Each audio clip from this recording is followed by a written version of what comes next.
President Biden issued a pardon for his son, not just for attacks and gun crimes he committed, but for all federal crimes he committed or could have committed or taken part in during a 10-year period dating all the way back to 2014.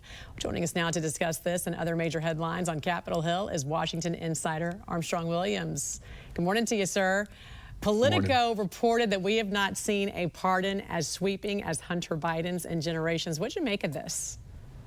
You know, what's really strange about it, he calls it a witch hunt, Chan, even though it was conducted by a special counsel supervised by the Biden's Department of Justice. They secured this gun conviction in the Biden's family home state of Delaware. Remember, this is where the trial took place and resulted in a guilty plea, Jan, in which Hunter admitted to the charges.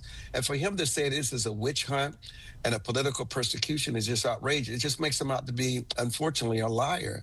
And, you know, unlike Donald Trump, who said that many of the people January 6th did not deserve to be in prison and he would pardon them, Biden, up until November 7th, through his press secretary, said, and also during the ABC debate, that he would never pardon him. It was just a lie. It's just what's wrong with government today, just the lies. No one is trustworthy anymore. It's just sad.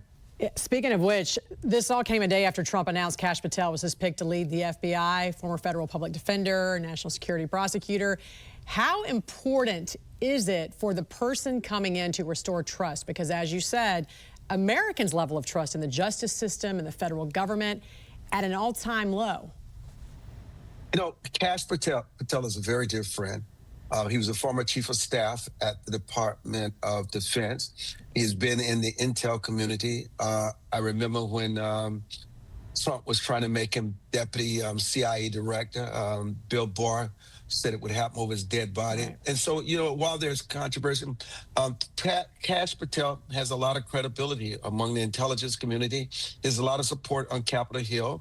And he said some things about in terms of retribution that I'm sure that he regrets. And a lot of people say things in the moment when they're posting on X. But you cannot argue with his credentials and the fact that he has earned the respect of the president-elect to be selected for such a sensitive role. Yeah, so you think it'll be easy? He'll sail through the Senate for the confirmation? Nothing's going to be easy for the Donald. I'm sorry, nothing.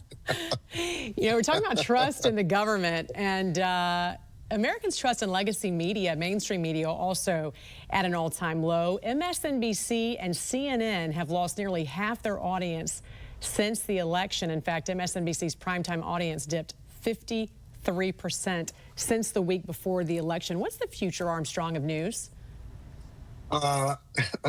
Listen, when you have Harris's top strategists and campaign officials saying that there was never a moment where Harris had to lead in their internal polling, and you have the mainstream media and posters out here just lying, making people believe that Harris was leading by 6 points. I mean, you lose credibility. And when you talk about Biden, Trump nominating his daughter's father-in-law to position, and the media never talked about it in the first 6 months of Trump's administration. Yeah. He appointed at least 11 of his family members to a position. You never hear about this. It's as if there's something that's very unique to Donald Trump. This is what they do. And then when you hear about Biden just lying, I'm going to call it what it is, saying he would never pardon his son, and the media, do you think they go berserk and hold him to task? If this were Trump, the standard would be off the chart. So this is why they've lost credibility. Until they decide to become investigative and neutral, and the corner of their realm is trust, nothing's going to ever change, Chan.